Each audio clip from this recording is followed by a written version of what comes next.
میگن الله نور. هممون حداقل یک بار این آیه رو شنیدیم. خدا نور هستش. الله نور السماوات و الارض. خدا نور آسمان ها و زمین هستش. طالب معنیش هم فکر کردیم چقدر میتونه التیام بخش باشه. چرا التیام بخش؟ به خاطر اینکه گهگاه در زندگی ما پر از دردیم. درد ناامیدی، درد نرسیدن، درد قضاوت شدن، درد دیده نشدن، درد پذیرفته نشدن. ما تو زندگیمون اگر خوب نگاه بکنیم، درست یا غلط، اما تو ثانیه های مختلف دردهای مختلفی رو تجربه میکنیم.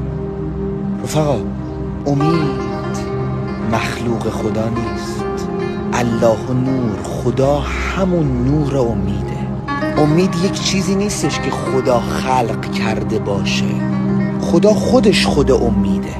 هر چقدر به خدا ایمان داشته باشیم امیدمون بیشتره.